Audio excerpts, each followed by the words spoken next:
5 Mysterious Unsolved Cases, Part 2. Number 1. The Jamison Family. The first case on our list is extremely strange and still remains unexplained over 6 years later. The Jamison family, which consisted of Bobby, his wife Sherilyn, and their 6-year-old daughter Madison, went missing on October 8, 2009. The Jamisons had decided that they wanted to move out of their lakefront property to make a fresh start in a new area. On the morning of October 8th, the family traveled 30 miles from their home near Eufaula to a rural area in Oklahoma in hopes of buying a 40-acre plot of land. They drove their white pickup truck to the isolated Sans Bois Mountains, but never returned. On October 16th, the family's abandoned vehicle was found on the side of the road by a Latimer County sheriff. Inside the locked truck were the Jamisons' wallets, IDs, cell phones, a GPS system, around $32,000 in cash, and even the daughter's beloved dog, who was on the edge of starvation. Police quickly launched a huge search operation but found nothing. It wasn't until over 4 years later when they discovered the family's skeletal remains around 3 miles from where their truck was abandoned. An autopsy was performed, but the remains were in such a bad state that the cause of death could not be determined. On the day before their disappearance, security cameras from their home caught the Jamisons as they loaded up their truck. Investigators claimed the pair looked as if they were in a trance-like state, walking from their house to the truck over 20 times without speaking to each other once. The Jamisons were also very thin and emaciated around the time they went missing, which has led to theories that the pair were hooked on crystal meth. However, police found no drugs or drug paraphernalia in the home. Months prior to the disappearance, the Jamisons had become very paranoid and told some of their friends and family that their house was haunted and explained that they had seen spirits. Bobby even informed a pastor of the spirits and had asked whether he could obtain special bullets to shoot them. The Jamisons had both suffered with depression throughout their lives, and Sherilyn had also suffered from bipolar disorder. This photo of 6-year-old Madison was taken in the mountains and was found on Bobby's cell phone inside the truck, and is believed to be the last ever picture taken of her.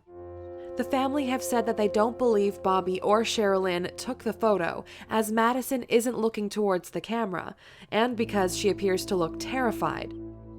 There are many theories surrounding this case, from the family getting lost, abduction, a cult sacrifice, a cartel killing, to a murder-suicide.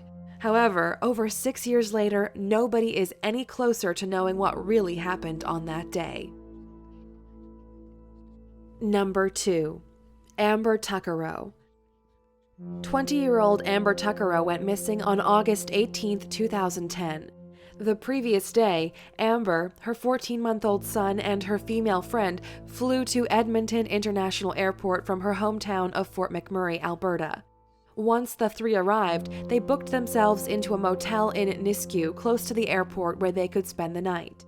The next evening, Amber left the motel to catch a ride into the city of Edmonton.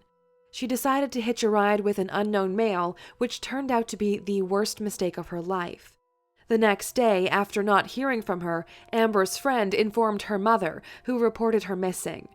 On August 28, 2012, the Royal Canadian Mounted Police released a 61-second cell phone recording to the public, which captured the conversation Amber had with the unknown man she got a ride with. Police didn't explain how they obtained the recording, but hoped someone could identify the man's voice. Here is the call. Where are we by? We're just heading south of Beaumont, or north of Beaumont. We're heading north of Beaumont. Yo, where are we going? No, this is a... Are you fucking kidding me? You better not take me anywhere I don't want to go. I want to go into the city. Jeez. Yo, we're not going into the city, are we? We're going. No, we're not. Yes. Then what are these roads going to? 50th Street. 50th Street. Are you sure? Absolutely. Yo, where are we going? 50th Street. 50th Street? 50th Street. East, right? Just over now. Problem. Problem.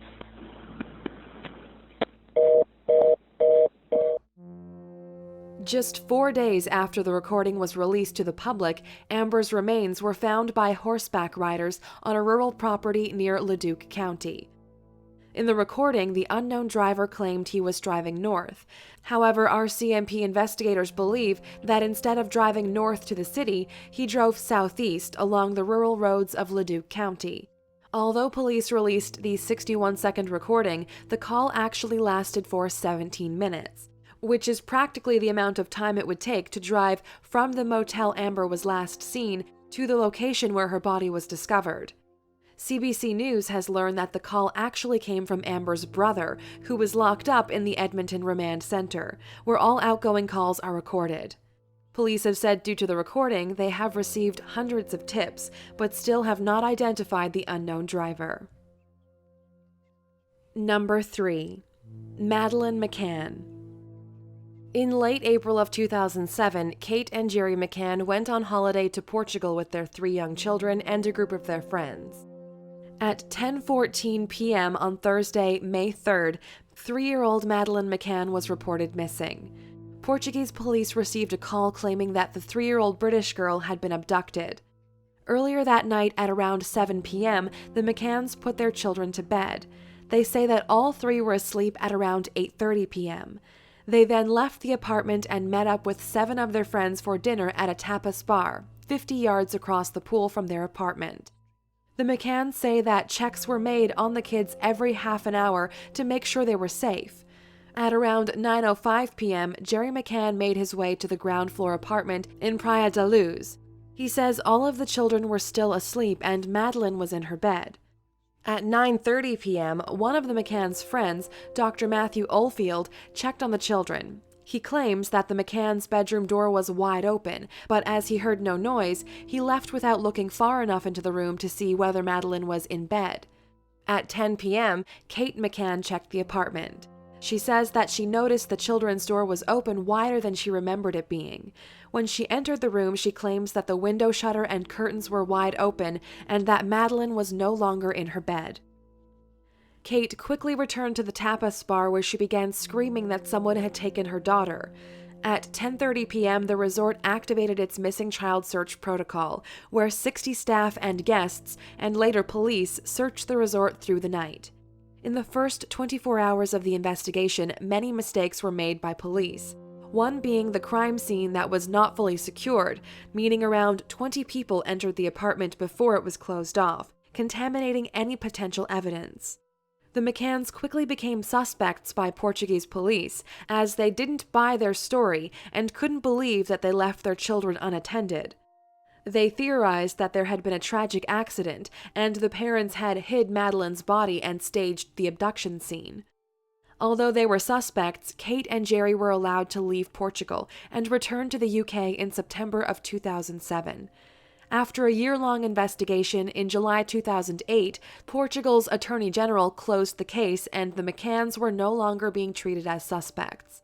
In 2013, a BBC show called Crime Watch showed a full reconstruction of the night in question, and released e-fit pictures of a man that was spotted by Mary and Martin Smith from Ireland, after they told police they saw the mysterious male carrying a child matching Madeleine's description at around 10 p.m., 500 yards from the McCanns' apartment. They said that he was walking towards the beach, did not look like a tourist, and did not seem comfortable carrying the child. The show also released e-fits of a group of people that were spotted near the McCanns' apartment on and around the day of the disappearance. Scotland Yard have theorized that Madeleine may have disturbed a burglary. Unfortunately, there haven't been many other leads, but nearly 9 years later, the McCanns still remain hopeful that Madeleine is alive and will be found. The case still remains open.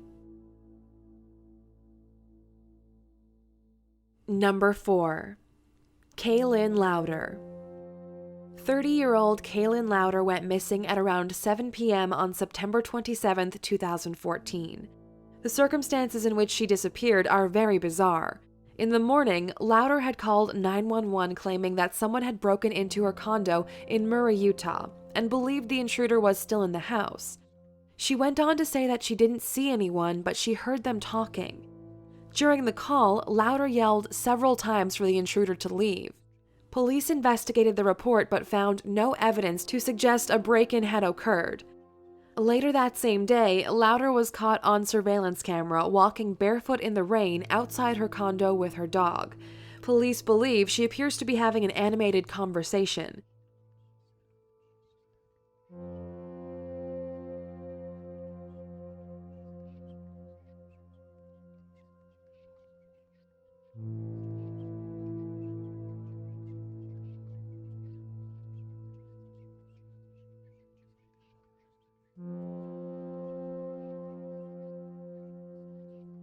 At 7 p.m., for an unknown reason, Lauder began to run. She left her dog, phone, money, keys, and car behind. This is the last time she was seen alive. Lauder's mother had said in a statement that she spoke to her daughter that day and she seemed fine. Her cousin claims that she was cleaning her condo that day and was working on her resume as she had just been let go from her job as a social worker. Her family hired a private investigator to help the search for her. 2 months after her disappearance, on November 30th, Lauder's body was discovered in the Jordan River in Utah, 5 miles from her home. An autopsy was performed but could not determine how she died. A toxicology report confirmed that there was nothing fatal or illegal in her system. Lauder's family say they suspect foul play and do not believe the death was an accident as she had no history of mental illness. However, investigators disagree because the 911 call she made on September 27th was not the first time she had made a false claim. The previous day, she had reported a fight at a wedding that didn't happen, which has led them to believe she was showing delusional behavior. No one truly knows what happened to Kaylin Lauder after she left the condo that day. Her family are still searching for answers. Number 5. The disappearance of Timothy J. Pitson. On the morning of May 11, 2011, Amy Joan Marie Fry Pitson traveled to the Greenman Elementary School and removed her only child from class and checked him out of the school. From there, Amy and her 6-year-old son, Timothy J. Pitson, began their unexpected 3-day road trip. Their first stop was the Brookfield Zoo in Illinois. After that, they traveled to the Key Lime Cove Resort where they spent the night. Timothy's father, James Pitson, reported his wife and son as missing once he went to collect his boy from school and found out his wife had already taken him out, which he found strange. The next day, Amy and Timothy traveled to the Kalahari Water Park Resort in Wisconsin Dells. Surveillance from the water park the next morning shows them both waiting in line to check out. Shortly after, at around 1:30 p.m., Amy called several of her family members and friends and explained that her and Timothy were fine. At 7:25 p.m., Amy went to a family dollar store in Winnebago, Illinois, where she purchased stationery. She then traveled to the nearby Sullivan's Foods, where she was spotted once again on a security camera. This time, however, there was no sign of Timothy.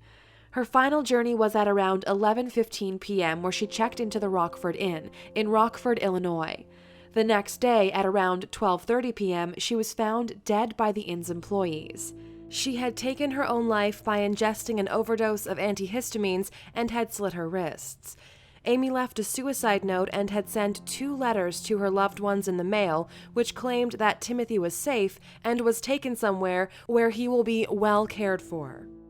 She also wrote that no one will ever find him, and that she can't take the risk of Jim hurting Tim because of her choices. Timothy's Spider-Man backpack, toys, and clothing were missing, as well as the clothes Amy was wearing when she checked out of the Kalahari Resort. Amy's mother has said that she did suffer with depression, but she was not a crazy person and never acted bizarrely. Timothy still remains missing as of February 2016. Thanks for watching. Subscribe to see more.